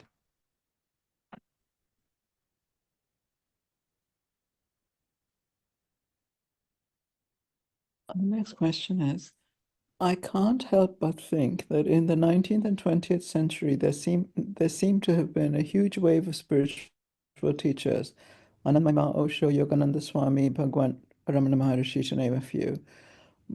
But why are there no known and famous teachers or good spiritual teachers now?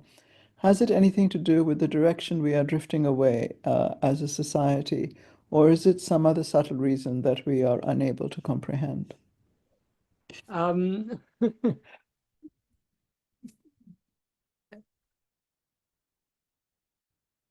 What is important is turning within, not turning outwards. In every age, there have been so many so-called spiritual teachers.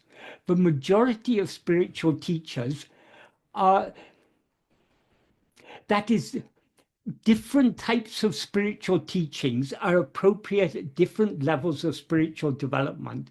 So there have always been spiritual teachers on different levels, appropriate to different levels of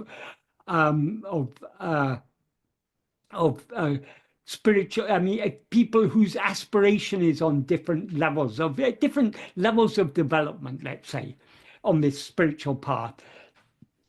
A guru like Bhagavan is, well, I don't know, but we can compare any guru to Bhagavan. Bhagavan is something so, the clarity and depth of his teachings cannot be compared to,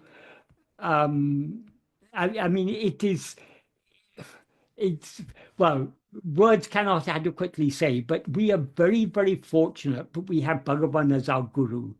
There are so many who, whether in the 19th, in the 20th, after Bhagavan's time, there are so many who claim to be successors of Bhagavan or claim to be like Bhagavan, but none of them are anything like Bhagavan. And there are all sorts of gurus. Some you mentioned Osho. Osho is not at all a spiritual teacher. There's nothing spiritual. He may have talked spiritual, because he was, I think before he took on this role of being a so-called spiritual teacher, he was a professor of philosophy. So he knew all these things, but what he lived and what he spoke were completely different. So we shouldn't take everyone who, all that glitters is not gold. So all who pose as spiritual teachers are not real spiritual teachers. But we are very fortunate that we have Bhagavan. So let's not worry about all these other spiritual teachers. And because we've got Bhagavan, and there's one thing that is very special about Bhagavan. In most Indian spiritual traditions, in most sampradayas, they have what is called parampara. Parampara means a lineage of gurus. So when one guru passes away, they appoint a successor, and that successor becomes a guru, and so they have a succession. Bhagavan never started a parampara. He never appointed a successor, because what Bhagavan taught us about guru, but what is the real guru, is something completely different to what people usually understand by guru. In the 8th paragraph of ṇaruṇāra, Bhagavan says, sorry, not 8th, in the 12th paragraph of ṇaruṇāra, Bhagavan begins by saying, Kadavalam Guruvum Unmayil Verala. God and Guru are in truth not other. So in other words, the real Guru is none other than God. And you don't need a you don't need a lineage of gods. God is one and God is eternal. So the gurus who belong to lineages are gurus in a completely different sense to the sense in which Bhagavan uses the term guru. So that is why just like God is eternal, Guru is eternal. God and Guru are one and the same. So it was necessary for God to appear in the form of Bhagavan to give us these teachings. Because our minds are outward going, he had to appear outwardly in human name and form in order to give us these teachings to turn within. But his teachings will be available for hundreds or thousands of years. We don't know when, but so long as his teachings are available, no other guru is necessary. And the whole point, the true guru will not say, come to me, I will give you liberation, I will give you enlightenment or whatever. The true guru will say, go within, see yourself, see that you're ever liberated, ever enlightened. So we shouldn't be looking outwards for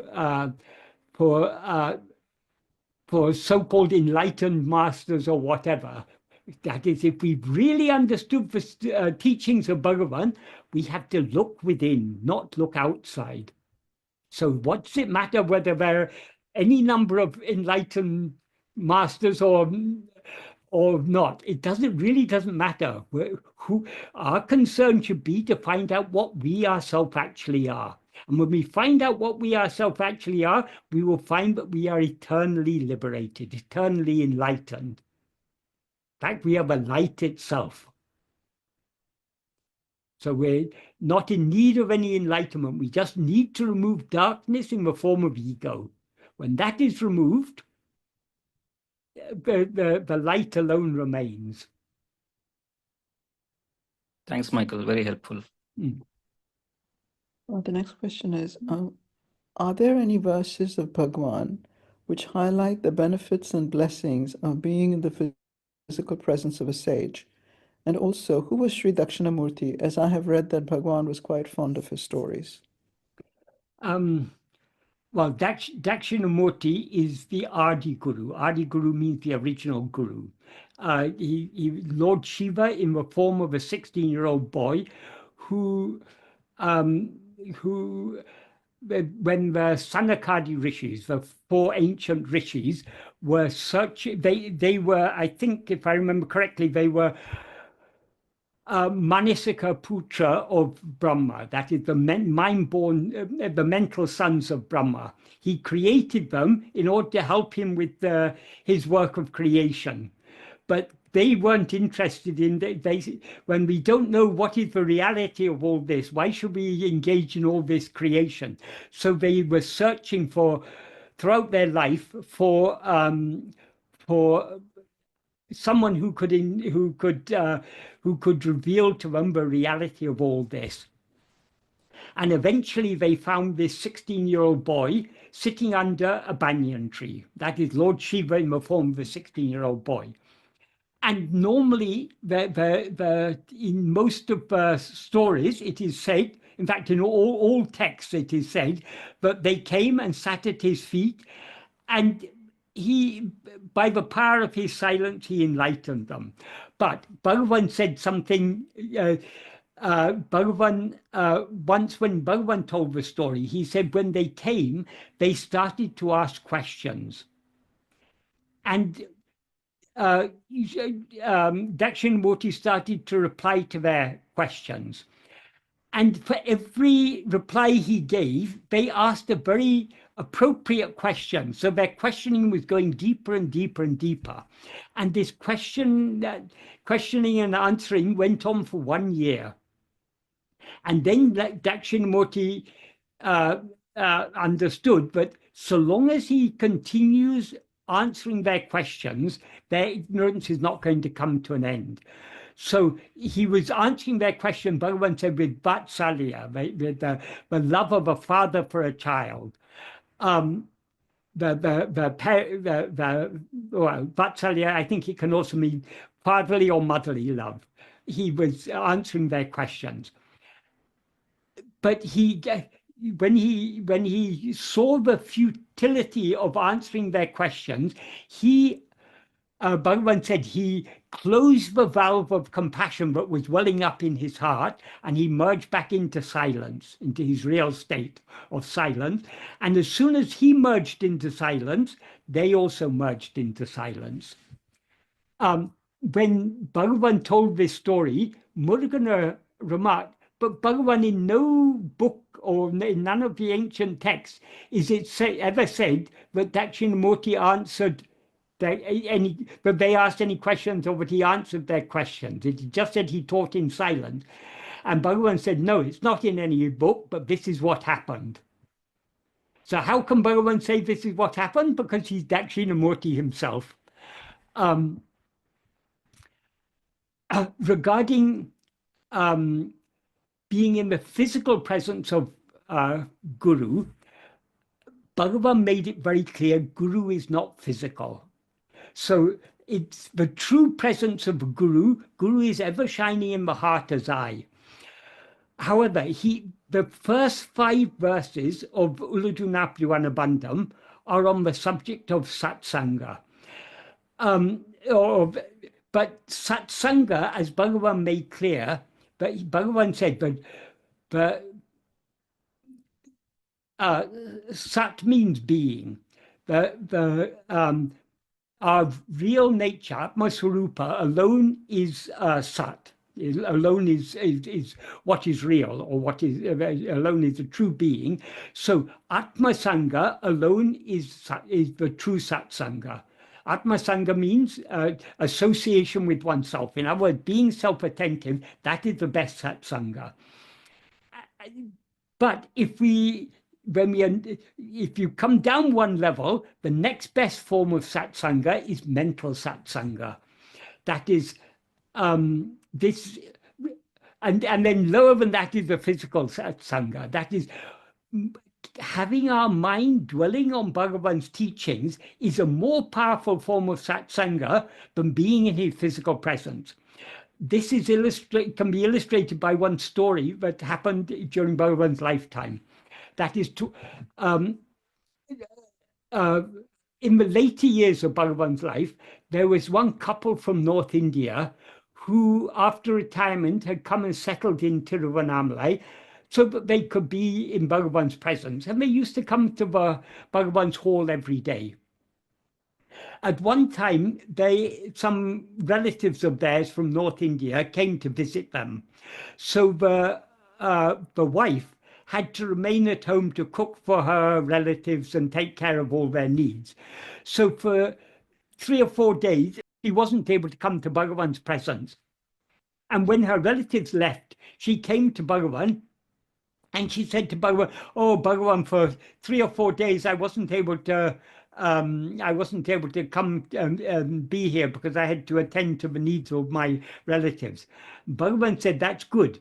It's better that you were there and thinking of here than here and thinking of there. That means it's better that you were at home feeling that you were not in Bhagavan's, that you were not able to come to Bhagavan's presence, than being here in Bhagavan's presence and thinking of all the things you have to do at home to take care of your relatives.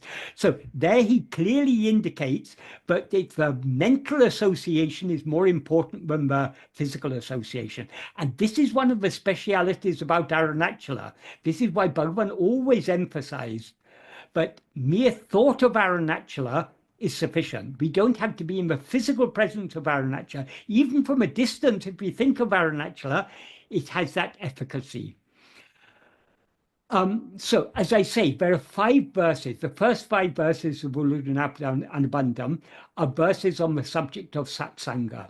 But what is meant by satsanga, it doesn't only mean being in the physical presence.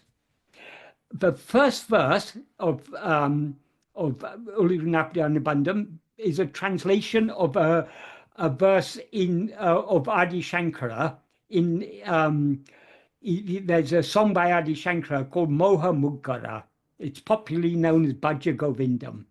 One of the verses is Satsangatve Nissangatvam, Nissangatve Nirmohatvam, Nirmohatvam Nischalatatve, Nischalatatve Jivan Mukti. That means Satsangatve Nissangatvam. By satsanga, you gain detachment. Nissangatve nirmohatvam. By detachment, you gain freedom from delusion.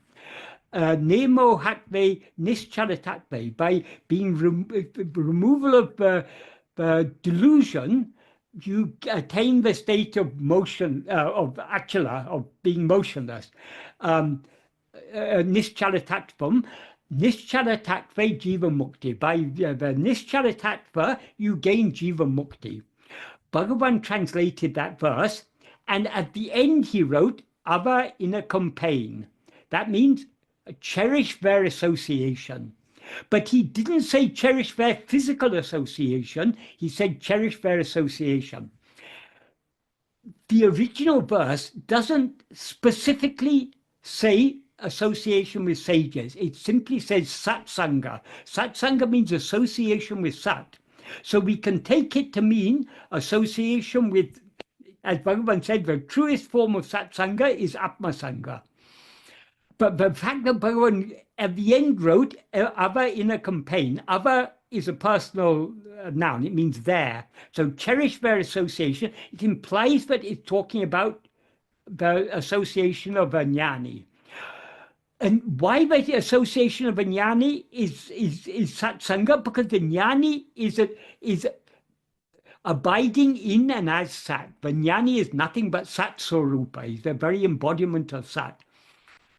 But Bhagavan doesn't say cherish their physical association. He says cherish their association.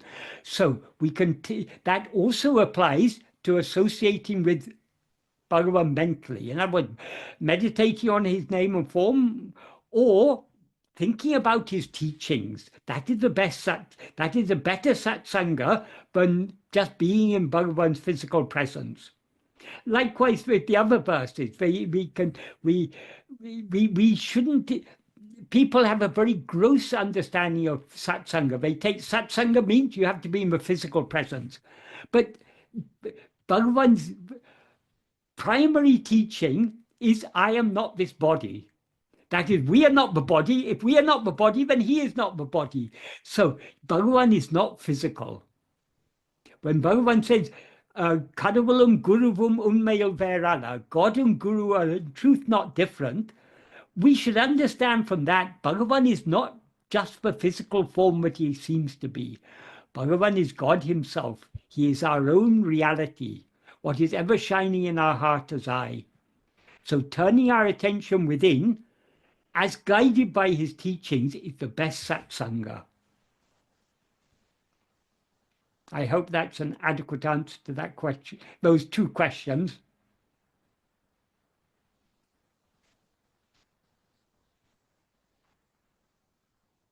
Yeah, the next question, there are actually two questions. Let's see how much we can do. So the question is, in the process of turning inwards, when I ask my mind to tell me about Atman, it just becomes silent. It's helpful in cutting at the outward noise or to avoid Vishaya vasanas for some time, but it feels like I have hit a ceiling. Is that how it should be? Is there something we need to do after, or is there something after that silence? Turning within doesn't mean telling our mind to tell us about Atman. Atman is nothing. Atman means ourself. We ourselves are Atman. In order to know what we actually are, we need to attend to ourselves. So it's not telling the mind to do anything, or it's not asking me any question. It's turning our mind inwards and fixing our attention on ourselves, on our own being. To the extent to which we attend to our own being, we will thereby subside. And when we subside, it's not hitting a ceiling, it is subsiding back into the clarity of pure awareness. So when we attend to ourselves, we are, it's not at all like hitting a ceiling or anything. It's a state, the state of self-attentiveness is a state of clarity of self-awareness.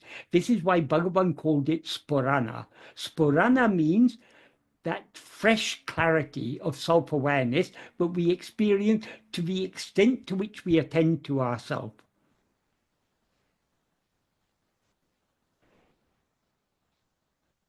So, and people say, what do I have to do then? We don't have to do anything.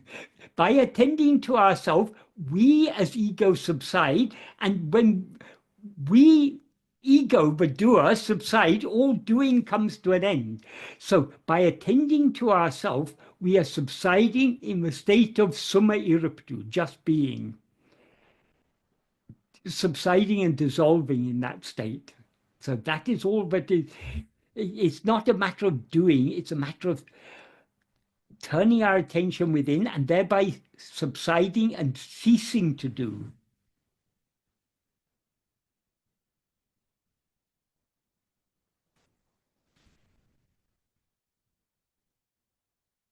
If we tell the mind to tell us about Atman, whatever the mind tells us will be just ideas. Atman is not just an idea, it's ourself. To whom are all these ideas about Atman? To me. Who am I? We turn our attention back to ourselves.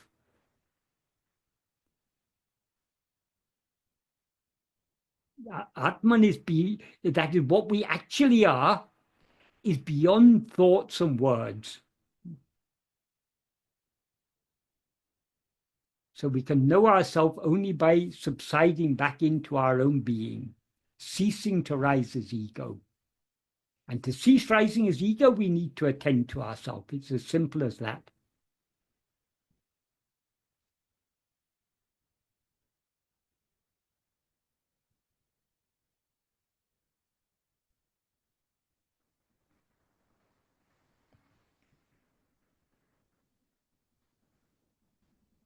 The second question is some confusion about manunasa.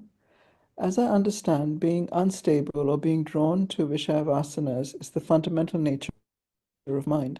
So why put effort in changing its fundamental nature, especially if the path of self-realization is so much reliant on mind itself?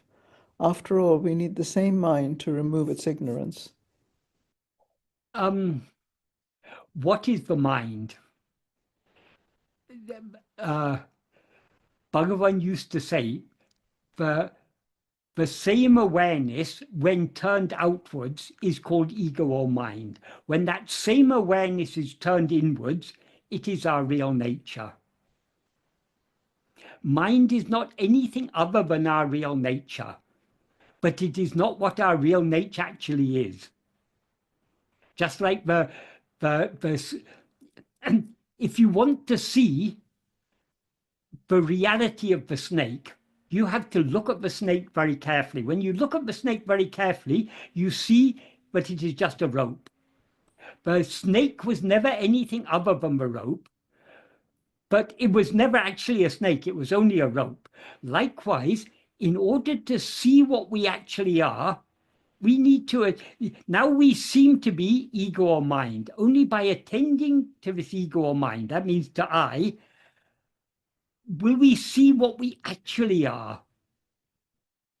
That is, ego or mind is the fundamental awareness I am, mixed and conflated with adjuncts. If we attend to it very carefully, the adjuncts dissolve and the pure awareness I am alone remains.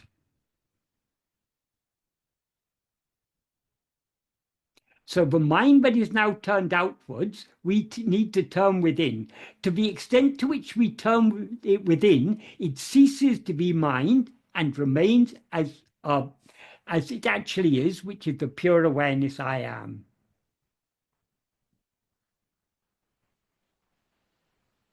Is that an adequate answer to that question? Thank you, Michael. The next question is, if one, I'll take this one. It's when I try to investigate myself as a knower of the body and mind using drishya viveka, I seem to arrive at a position where either I am nothing or everything or some sort of consciousness.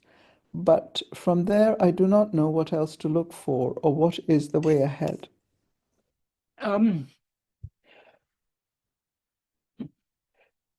Drishya viveka means distinguishing the seer from the seen, the knower from the known.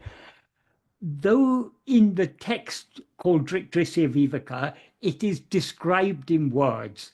They say the eye is the seer, but what sees through the eye is the mind, and it goes back to, and eventually it says Atman is the seer. In other words, we ourselves are the seer. But we don't need to go through all that.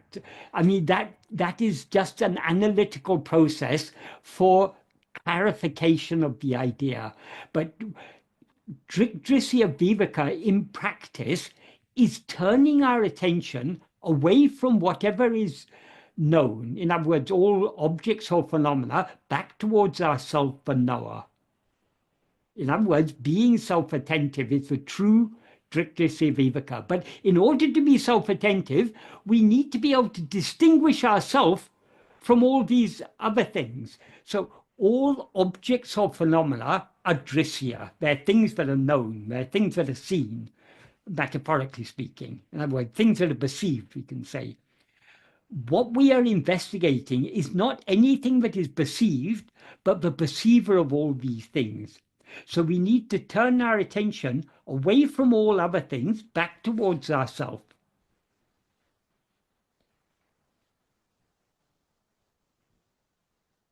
And as I said earlier, to the extent to which we attend to ourselves, we as ego thereby subside.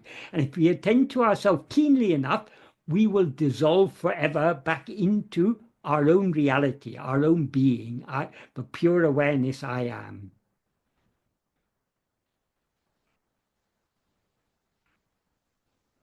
So self-investigation is not an analytical viveka, it is an applied viveka.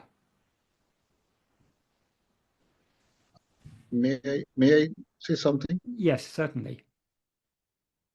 Yeah, when I try to look for myself, then when I think that I am the knower of the body, mind, etc., then I'm not able to make out what am I.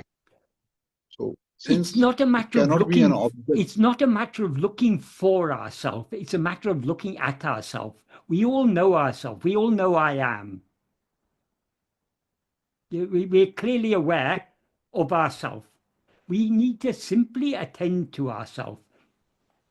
Well, of course, we need to have a clear understanding, but we are not any object or phenomenon.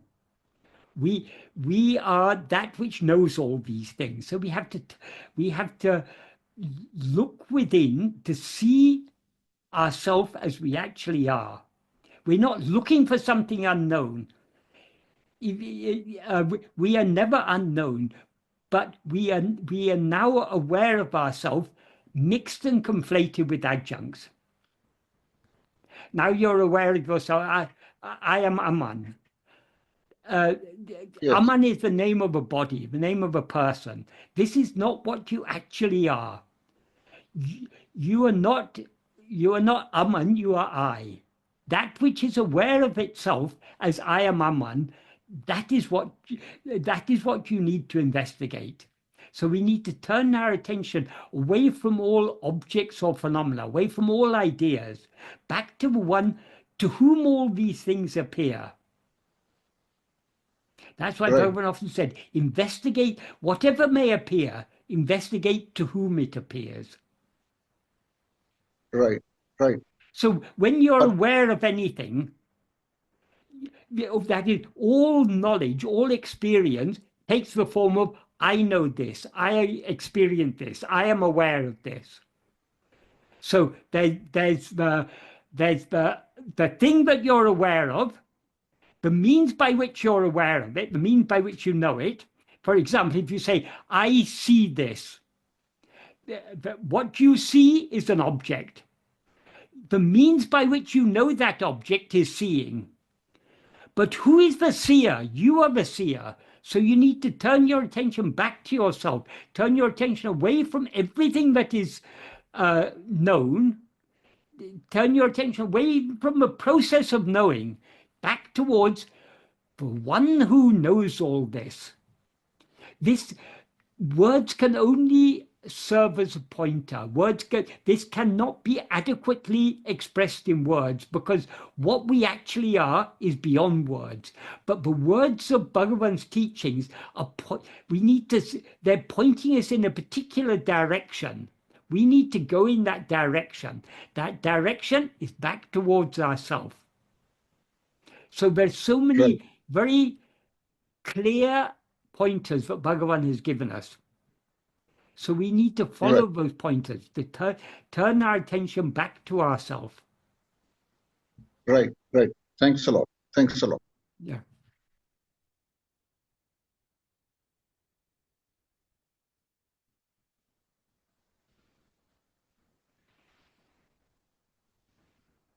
The last two questions.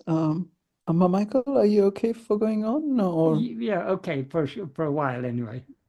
yeah, so just these two questions, and we can. The first one is, how would you convince a skeptic whose worldview is based on empirical evidence and results that Advaita indeed reveals the truth of reality, when so few out of the millions seeking mukti achieve this state? What would stop them from saying that self-realization is a belief no different to an external heaven and hell? Why should we try to convince a skeptic? What business do we have? Even Bhagavan didn't try to convince anyone. Bhagavan kept quiet. If people asked him questions, he would answer their question. Bhagavan never sought to give teaching to anyone. He never gave teachings unsought. So if people want to believe in material things, let them believe. Why should it bother us? We cannot convince someone who doesn't want to be convinced. Our task is to convince ourselves. If we can convince ourselves and put our conviction into practice, that is sufficient. Nothing else is required. Of course, we can argue with materialists. We can argue that if they think what we believe is just a belief, what they believe is also just a belief. They believe in the existence of an external world. There is no evidence whatsoever that any world exists independent of our perception of it, because we know the world only through our perception. So the materialists believe in something for which there is no evidence. They say, why do you believe in God? There's no evidence that God exists. We can answer, why do you believe in the world? There's no evidence that the world exists. There's no more evidence that a world, an external world exists in the waking state than that an external world exists in the dream state. So, but we are not here to argue. That's the main point Bhagavan made in verses 2 and 3 of Ulladu Napadu. That is, right at the beginning, he made it very clear. These teachings are not for trying to argue with others or trying to convince others. The state in which is devoid of I is agreeable to all. So let us seek that state. Devoid of I means devoid of ego. The state in which we remain as we actually are. That's our business. Why should we interfere? Bhagavan also says in ṇaruṇāra, as far as possible, one should not interfere in others' affairs. So if other people want to believe other things, let them believe whatever they want to believe. Just so long as they're not doing harm to anyone, let them believe anything. And even if they're doing harm, there's nothing we can do to stop them doing harm. So let us just keep quiet and try and follow this path to the best of our ability.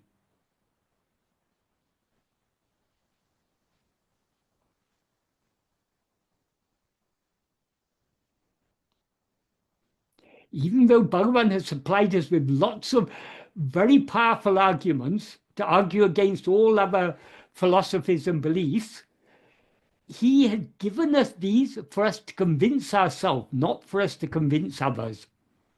So though we could go out and argue with others, it would be futile. It's missing the whole point of Bhagavan's teachings.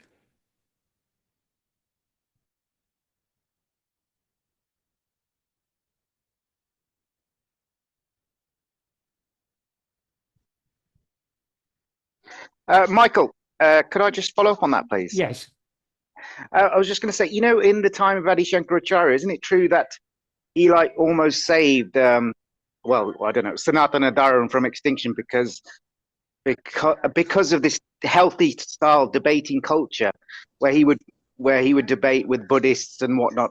Wasn't there a kind of a debating culture which led to truth in those times?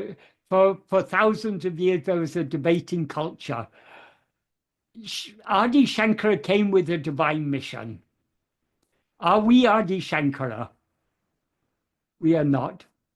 So in the modern age, Adi Shankara has come in the form of Bhagavan. And Bhagavan has exemplified how we should apply these teachings in practice. Going out and arguing with the world, with others, debating with others, that is not applying Advaita in practice. Adi Shankara did so. There was because it was part of a divine plan. But it doesn't mean that we have to imitate Adi Shankara in his outward activities. We need to follow what he taught, which is turning within. Yeah, thanks for that, Mike.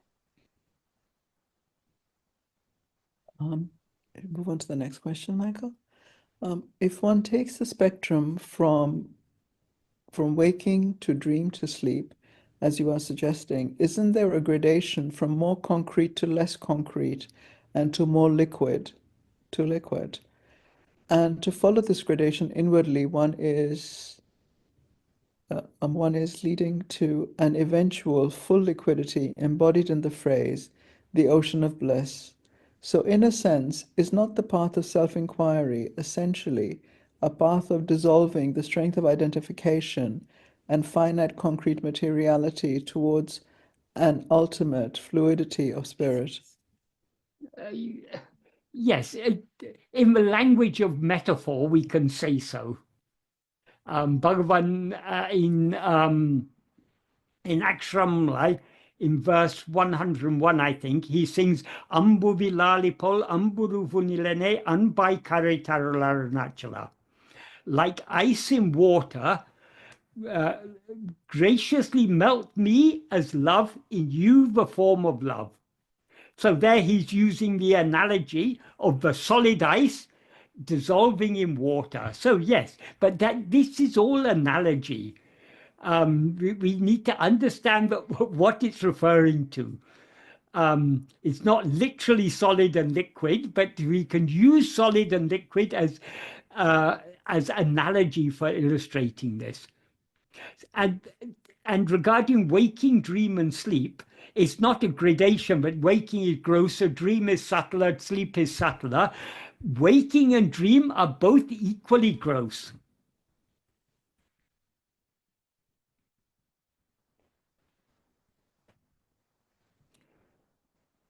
The attention going outwards, that all gross things appear only in the outward turn mind.